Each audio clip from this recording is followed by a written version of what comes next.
Alright, welcome back to Money Tane coin videos. Sorry it's been a while, I've had a pretty full on week. As you can see, I kind of did all those videos at the start to give a big bang into my whole collection. We're going to carry on with our half crowns today, but I've got a little surprise for you at the end. Today's video we're going to talk about Edward VII. Now, this is an interesting time for half crowns because, as you can see, we're into the 20th century now and the design of the half crown changed. And rather than things that lasted a few years like we did with most of the Georgian and Victorian coins, this design here would survive for a full 26 years, although it was modified slightly in the reign of George V, and you'll soon see why. So Edward VII was a really interesting reign for English half crowns for one reason. Basically, there are two very rare dates in the series in the 1900s, basically, besides the 19th century coins. These coins are scarce. As you can see, this is the design done by George de Saules. We've got basically a sort of more early sort of 1900s type shield. This is a rather worn example. Now the problem with these Edward VII ones was the design was just too high relief and the rim wasn't very strong. So they wear quickly as you go down through the conditions. And when we get to George V, you'll see the design's a lot more durable. As you can see here, this coin grades as a full fine basically. This is not fair, this is fine. And as you can see, the rim of the shield is so heavily worn that basically the interiors of the shield are silhouettes. And most of the motto, Honi soit mal ye pense, basically, evil to those what evil thinks, I think it is. It's just about worn flat. And you look at the garter belt too. So there you are. This is 1902. This is quite a common here. And as you can see, this is what Edward looks like. And in any condition below about VF, he's basically a big bald mass, and as you can see, this coin, it's not too bad. It's my first Edwardian half crown I got. Next, we come to 1903, and this is a truly scarce year. This is the second rarest year after the one I'm about to show you. 1903, this is actually a very low mintage of about 250,000. And as you can see, the coin I've got's decent. This is a high VG, pushing fine. This is a good coin. I think I paid about $70 or $80 for it a few years ago. And I think I've seen a lot of 1903s, they're pretty nasty because this is a decent, honest coin, as you can see. George is a bit flatter than my 1902, and to be honest, I don't really have that many high-grade Edwardian crowns. The real stunners start with the next reign.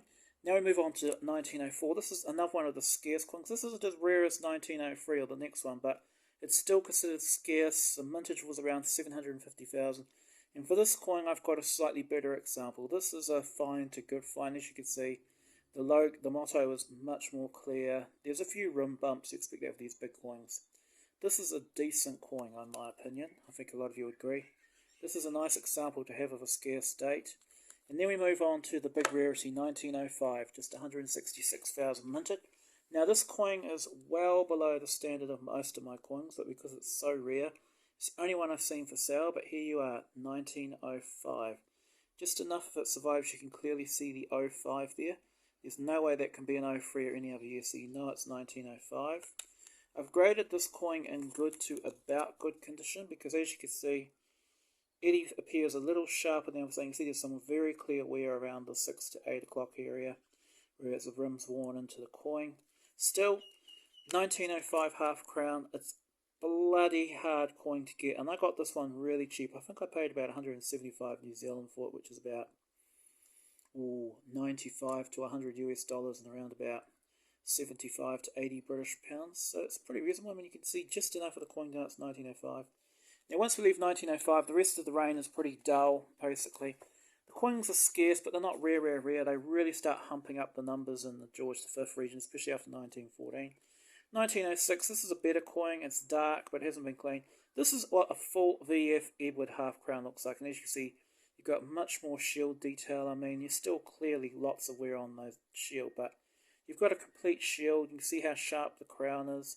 If you pause it and look at some of the fine coins and the more worn ones like 1905, you can see how much more you're getting as you step up to VF. And this is a fairly scarce coin. And as you can see, like if you look to the right of there, you can definitely see some more of Eddie's hairlines and some more details on them. This is a nice coin in my opinion.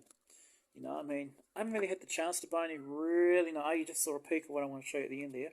Nice Edward crowns. Now this 1907 is a different story. Don't know why I bought this. I must have bought this when I first started collecting, but this is, not only is it really worn, I mean, it's probably still fine VG, but someone has dipped it and cleaned it really harshly and really badly. Again, it's a space filler, but it's alright. See, I've given it a grade there of about good VG. I think I'm probably being a bit optimistic though, so it's probably about VG. But you can see the rims. The good thing is the rim's quite protected on these coins.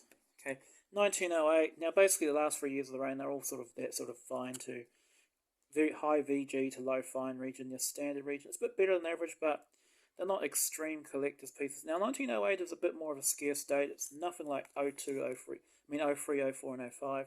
Again, we're looking at a coin here which is in the fine region. Probably historically clean, but it's toned up and darkened. 1909, this one's a bit more worn. Yeah, it's not quite so nice. And the back, yeah, it's not bad, you know, but yeah. Better things are coming, guys. Hang in there, yep. 1910, this is a slightly nicer coin. I think it's been clean, but as you can see, apart from that usual shield wear, there's a bit more detail on this coin. And as you can see, the rim's really wearing down, and this led the people at the mint to think that maybe it was timed, even though the design was popular, it looked modern.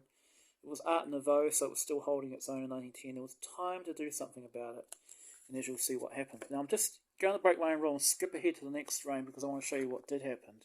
In 1911, they kept the same design, as you can see, but if you look closely, look at how much more rim you've got there. See, the rim is a lot higher and it protects the design better, because this coin is, again, it's around the sort of same level. Fine to good fine, probably cleaned in the past, but just look how much better, look how much thicker that rim is. And when you look at King George V, look at how much more protected his design is. I mean, what I'll do is I'll just compare the two coins side by side to tell you what I mean. And you can see the subtle differences in the quality of the rim work between the two coins. So there you are, that's Edward. You know, I'll put you back, you jumped the gun. And I just want to show you this. Now, when I did my Victorian young head Halfcrowns, I complained I had no high grade ones. And then on Monday, a day after I did that video, a dealer was offering some coins online, and I bought a very nice shilling. And he had an 1878 Halfcrown, which he had at a really high price. And I put it on my watch list in case it didn't sell. Now, on TradeMe, if you have a watch list and something doesn't sell, sometimes the person will come back to you and make a buy it now offer on the watch list. And he offered me this coin for a massive $100 off, so I said yes. So I want you guys to feast your eyes on this baby. This is a Victoria Young Head Shield Halfcrown. Now look at that. That is not even VF. This is a full EF coin. Natural luster. Look at that luster. See how it shines? And look at this for quality. 1878, not the rarest year, but not an ultra common year either. It's about 1.5 million minted. But look at that. There's almost no wear at all on her. And look at that luster. What do you guys think of this beauty?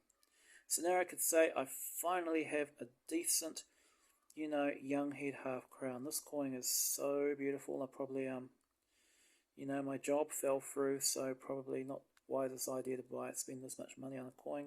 I can tell you how much I spent on it. It was, I'll tell you the amount in British pounds, 165 British pounds, even though I paid Kiwi dollars. So if you're quick with a calculator, you'll work out what I paid in Kiwi dollars with it. Oh, it's probably close to 175 British pounds, down from 240 British pounds.